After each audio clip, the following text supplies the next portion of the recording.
No vídeo de hoje vamos trazer um comparativo dos 5 maiores bancos em capitalização de mercado do Brasil. Vamos fazer um breve comparativo desses bancos com outros 3 bancos digitais. Ficarão surpresos com a diferença de porte entre as empresas. Iremos comparar os últimos resultados desses 5 grandes bancos, seus indicadores de preço e ao final iremos elencar os pontos positivos e negativos de cada um. Lembrando, não trata-se de uma recomendação de investimento. Se o conteúdo ajudar em seus estudos, fique à vontade para curtir e compartilhar o vídeo. Vou deixar ao final um comparativo recente de empresas de saneamento feitos no canal. Se não for inscrito, em nosso canal temos diversas análises de empresas e certamente irá encontrar alguma que seja de seu interesse por lá. Fique à vontade para se inscrever e ver todo o material.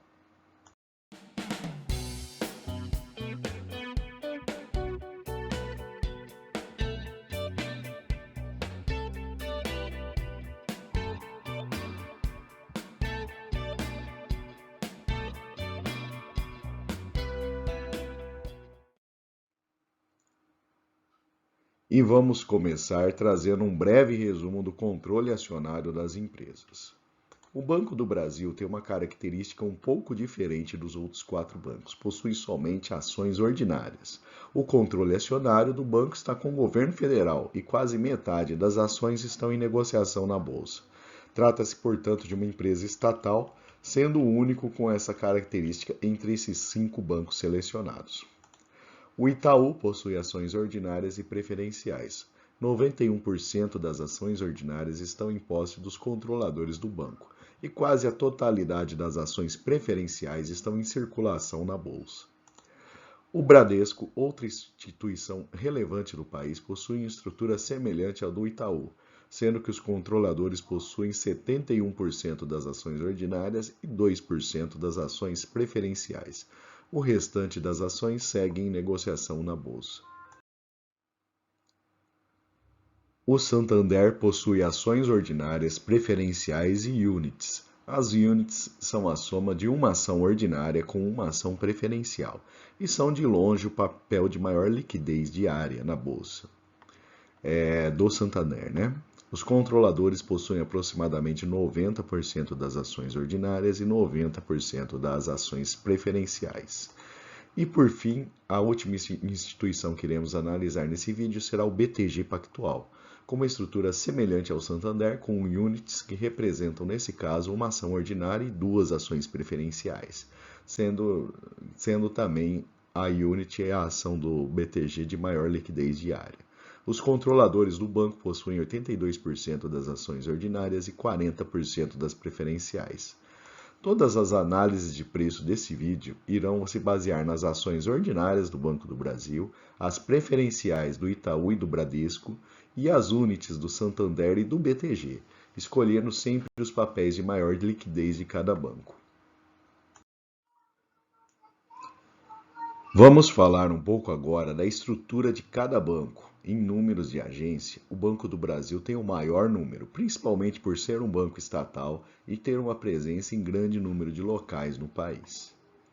Os 3 grandes bancos privados, Itaú, Bradesco e Santander, possuem nível similar de agências.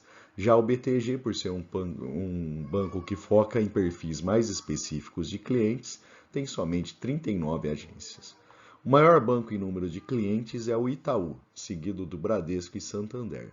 Curiosamente, o Banco do Brasil não apresenta o maior número de clientes. No entanto, o maior percentual de clientes do Banco do Brasil é de pessoas físicas, sendo o Santander na sequência. O BTG tem o menor percentual do grupo, focando seus serviços em pessoas jurídicas. O Itaú possui a maior carteira de crédito, seguido de perto pelo Banco do Brasil, que é o maior financiador do agro no país, sendo uma fonte relevante de receita para o banco. E na sequência temos Bradesco e Santander. Com isso temos uma ideia da capacidade de gerar receita de cada banco. Agora vamos comparar a média desses 5 bancos com outros 3 bancos, mais bancos digitais, os principais do país. Isso nos ajuda a ter uma ideia do porte das empresas. Inclusive, tinha empresa sendo avaliada aí nesse grupo como se fosse um grande banco. mas teria que ter um crescimento espetacular para chegar aos números desse banco, desse grupo dos 5 aí. Em termos de número de agências, enquanto os bancões têm 2.500 agências em média, o Banco Inter possui o maior número do grupo dos bancos digitais, tem 21. Entendo que são bancos digitais e não precisam ter uma estrutura tão grande, mas é uma ordem de grandeza completamente diferente. O número de clientes, em média, dos 5 grandes bancos passa de 20 milhões de clientes. E, e o que chega a ser uma fração mais relevante acaba sendo o Nubank, com 4 milhões de clientes. Os bancos digitais possuem as carteiras focadas em pessoas físicas. Caso, por exemplo, do Nubank, que inclusive tem foco em 100% de pessoas físicas. Por fim, as carteiras de crédito dão uma ideia da capacidade de gerar receita de cada um desses bancos. Os mais relevantes dos bancos, o mais relevante dos bancos digitais é o Nubank, que tem uma carteira que representa 5% só do tamanho da média da carteira dos grandes bancos. Portanto, chega à conclusão que é sim importante termos opções de mercado, mas vejo que além de crescer no número de clientes, os bancos digitais também precisam encontrar formas de monetizar os seus clientes. Mas, de modo geral, vejo que ainda existe uma diferença enorme entre essas fintechs, né, e os bancos tradicionais. Vejo também que os bancos tradicionais têm feito investimentos e buscado acompanhar essa mudança tecnológica. Por exemplo, o Itaú, ali a gente vê o banco fazendo várias aquisições e com a sua conta digital também. E uma opinião pessoal, eu não vejo uma posição desses bancos tradicionais ameaçado pelas fintechs. De fato, a gente deve continuar tendo esses 5 bancos aí como os mais relevantes do país por um bom tempo ainda. Agora vamos retornar à análise dos 5 principais bancos. A receita líquida no eixo à esquerda, representado pelas linhas, vemos que o Banco do Brasil um comportamento de altos e baixos, a linha em amarela, e não houve de fato grandes aumentos. O Itaú apresentou um grande salto de receita nos últimos 4 anos. O Bradesco teve as receitas maiores principalmente em 2022. E por fim, Santander e BTG têm apresentado receitas crescendo em um ritmo mais lento. O EBIT dessas empresas, vemos que em 2020, no primeiro trimestre, houve grande impacto aí na pandemia, principalmente de preparação dos bancos para os efeitos que não eram conhecidos até então, né? E nesse indicador, o banco que se destaca é o Bradesco, que apresenta um crescimento do EBIT ao longo dos anos. Em patamar menor, mas com grande crescimento proporcional do EBIT, a gente vê o BTG. Agora, olhando os resultados líquidos de todos os bancos, percebemos que o Itaú, em azul, tem apresentado uma certa estabilidade em seu resultado, assim como o Santander em rosa. Já o Banco do Brasil, Bradesco e BTG apresentaram o crescimento do lucro líquido, principalmente aí em 2022. Agora vamos ver os resultados anuais dos bancos, uma vez que no trimestre o resultado acaba tendo impacto mais forte aí de questões pontuais. Neste gráfico temos o lucro por ação de cada banco nas linhas. Nesse caso, o Banco do Brasil se destaca com uma tendência de lucros crescentes. Bradesco e Itaú aparecem com um lucro em 2021 em menor patamar do que foi registrado em 2018. E o Santander aparece com uma tendência ligeiramente crescente e o BTG com um resultado bastante instável, variando muito a cada ano. Depois de um ano de 2019 em que quase todos os bancos pagaram bons dividendos, que agora olhando o gráfico em barras, houve uma queda desse pagamento, exceto o Santander e Banco do Brasil, que apresentaram um bom patamar de recuperação. Bradesco e BTG ensaiam uma recuperação, e o Itaú só vem em queda com os valores de proventos pagos pelo banco. Quando olhamos para o dividend yield, que considera também o preço das ações, Santander aparece com bons resultados. Banco do Brasil e Bradesco também com resultados de dividendos acima de 7%. e o BTG historicamente aparece com dividendos bem menores. E o Itaú, como podemos perceber no gráfico, ele já chegou a pagar bons dividendos, mas está apresentando queda aí nos últimos anos. Agora vamos falar de dois indicadores da saúde financeira dos bancos. O índice de Basileia, que mede o percentual de capital próprio do banco. Quanto maior, melhor, ou seja, maior é a capacidade de pagamento do banco. E o índice de imobilizado indica qual percentual do seu capital que está imobilizado, que implicaria em menor agilidade para dispor desses recursos. Portanto, quanto menor é melhor. No índice de Basileia, o destaque fica para o Banco do Brasil, seguido pelo BTG. Os demais bancos ficam com o índice bastante próximo e logo abaixo. Já o imobilizado, a melhor situação está no Banco do Brasil, Itaú e Santander, sendo que os outros dois bancos apresentam valores mais altos. Resumindo a combinação desses dois indicadores, a melhor posição é do Banco do Brasil, seguido por Santander e Itaú, e depois, em outro patamar, BTG e Bradesco. Em termos de valor patrimonial, todos os 5 bancos estão com valores patrimoniais crescentes. O Itaú é o maior patrimônio dos 5 e o BTG é o valor mais baixo, sendo praticamente aí 1/4 do valor do Itaú. Agora vamos ver uma comparação dos indicadores de preço ao longo do tempo. O Banco do Brasil, em amarelo, tem apresentado um indicador decrescente, principalmente por ser estatal e estarmos aí em ano de eleição, que pode trazer um certo nível de incerteza, principalmente para os investidores de estatais. Acredito que esse seria o principal motivo do Banco do Brasil ter caído mais do que os outros bancos no PL.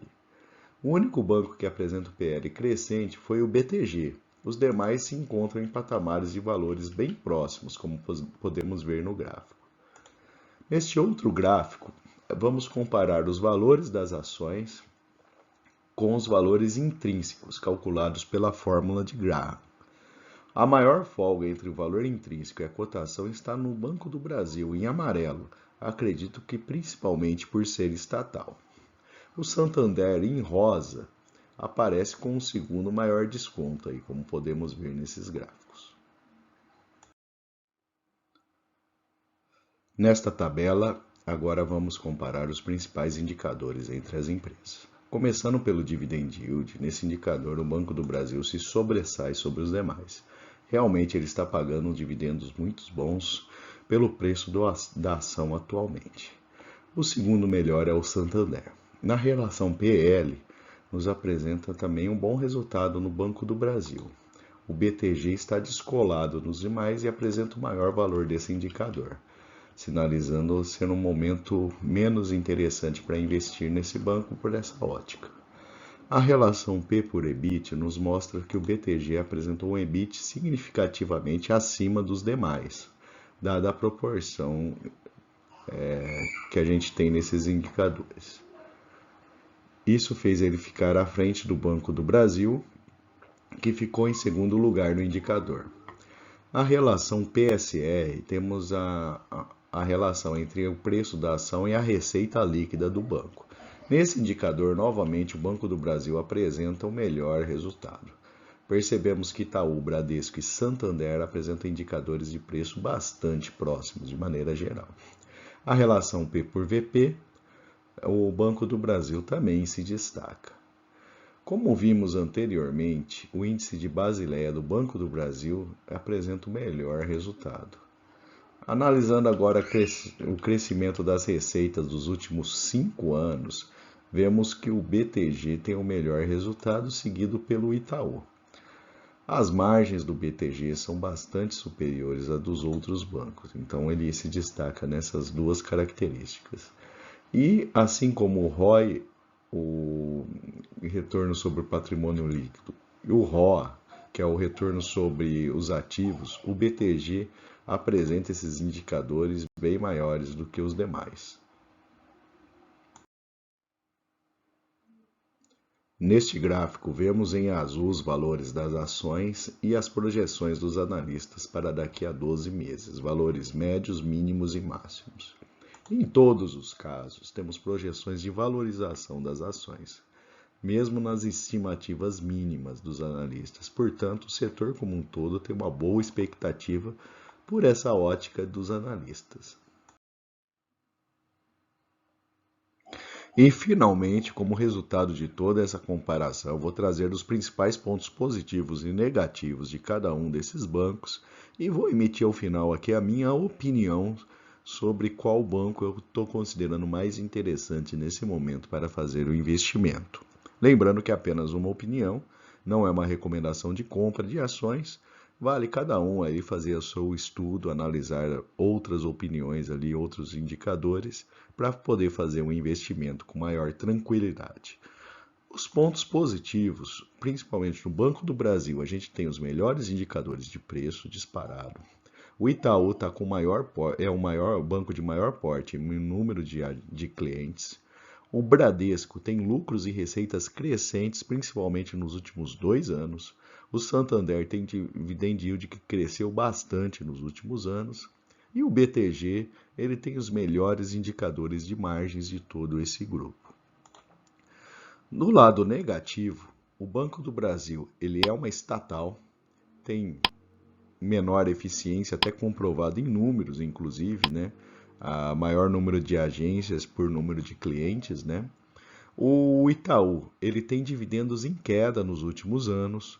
O Bradesco, os dividendos pagos acabam oscilando muito entre os anos, ele não tem uma estabilidade, assim, um dividendo que tem uma previsibilidade muito boa. O Santander tem as receitas do banco cresceram, mas cresceram em menor ritmo do que os demais bancos. E o BTG, ele tem pagamentos de dividendos em patamares bem menores do que os outros bancos desse grupo. E por fim, aqui analisando tudo e pesando os indicadores e tudo que a gente viu no vídeo, na minha opinião, nesse momento, eu investiria no Banco do Brasil. Apesar de ser uma estatal e a gente ter uma eleição pela frente, de fato, o banco é uma instituição robusta, de grande porte, uma empresa grande do país. Ele está penalizado agora, principalmente por conta das eleições, né? Então, apostando aí que a gente, independente de quem ganha a eleição, né? O banco continue tendo aí uma certa forma de trabalhar, uma certa autonomia. É de se esperar que no longo prazo o Banco do Brasil recupere um pouco desse preço da ação, podendo caracterizar ali um bom investimento. Sem contar que no momento, principalmente, ele tem pago dividendos muito bons. Então, parece, na minha opinião, fazer sentido aí o aporte nesse banco aí, se fosse escolher nesse momento aqui um banco para investir. Espero que os dados desse vídeo tenham sido úteis para seus estudos. Se gostou do conteúdo, fique à vontade para curtir e compartilhar. Vou deixar um card aqui no canto com a lista de análises de ações do canal. Talvez você encontre outras empresas de seu interesse lá. E se gostar, fique à vontade para se inscrever no nosso canal, caso ainda não seja inscrito.